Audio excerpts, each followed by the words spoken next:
நீங்க வேற நாங்க வேறன்னு தனியா பிரிஞ்சு வந்தாச்சு. இது நமக்கு புதுசுதாங்க. இதை எப்படி சமாளிக்க போறோம் தான் நாம யோசிக்கணும். எனக்கும் கண்ணை கட்டி காட்டுல விட்ட மாதிரி இருக்கு. என்ன பண்ண போறோம்னே தெரியல. கொஞ்ச நாள் அப்படிதாங்க இருக்கும். போக போக பழகிடும். அதையே நினைச்சிட்டு இருக்காம ஆக வேண்டியதை பாக்கலாங்க.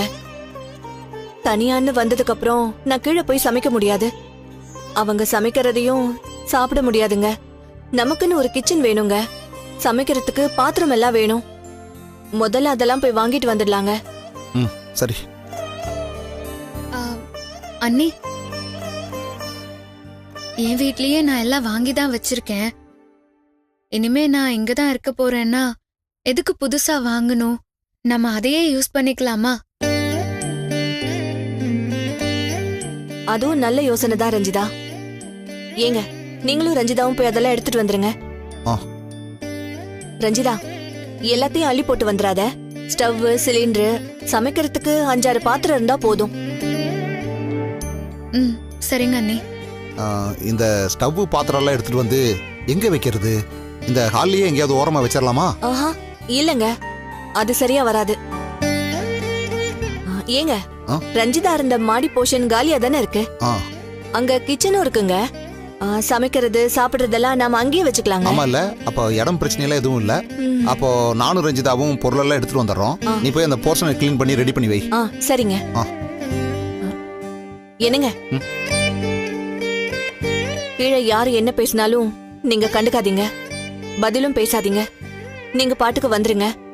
பேசி பேசி எதையும் பெருசாக்க வேண்டாம். சரி வாமா, நம்ம போலாம்.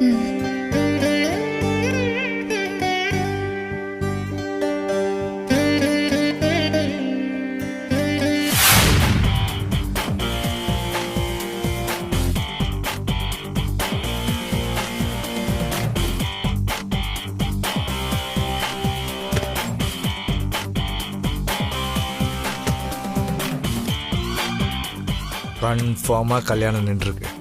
அதனால தான் இவ்வளோ டென்ஷனா சுத்திட்டு இருக்கா. கோமதி, வாங்க வாங்க. உங்களுக்காக எவ்வளவு நேரமா நான் காத்துட்டு இருக்கேன். ஒரு நிமிஷம் இருங்க. கோமதி, என்னாச்சுமா? போன்ல ஏதோ ரஞ்சிதா பத்தி ஏதோ சொல்லணும்னு சொன்னீங்க. வாய் திறங்க. எதுக்கு? வாய் திறங்க. ரஞ்சிதாவை அருண் கிட்ட இருந்து பிரிக்கிறதுக்கு நிறைய பேர் சதி பண்ணிட்டு இருந்தாங்கல்ல. அந்த சதிக்கு சப்போர்ட் பண்ற மாதிரி அருணோட அம்மாவும் அவங்க அக்காவும் வேற ஒரு பொண்ணுக்கு கல்யாணம் பண்ணி வைக்கலாம்னு நினைச்சாங்கல்ல. கடவுள் புண்ணியத்தால இப்ப அந்த கல்யாணம் நின்னு போச்சுங்க. கல்யாணம் என்னாச்சுங்க? விஷயத்தை கேட்டு சந்தோஷப்படுவீங்கன்னு பார்த்தா இப்படி ஷாக் ஆயிட்டீங்க. இந்த அதிர்ச்சி கோமதி. ஓ, அப்படினா இன்னொரு ஸ்வீட் சாப்பிடுங்க. இல்ல இல்ல இல்ல, இது இருக்குல, இதே போதும். அப்ப இது சாப்பிடுங்க.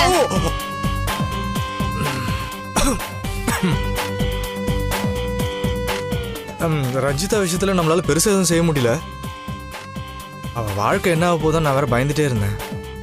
இப்போ நீ சொன்னதை கேட்டதுக்கு அப்புறம் ரொம்ப ரொம்ப நிம்மதியா இருக்குமா. அம்மா, கல்யாணம் நின்னு போச்சுன்னு உனக்கு யாரு சொன்னா? ரஞ்சிதா தாங்க போன் பண்ணி சொன்னா. ஏன் உங்களுக்கு இன்னும் அங்க இருந்து தகவல் வரல?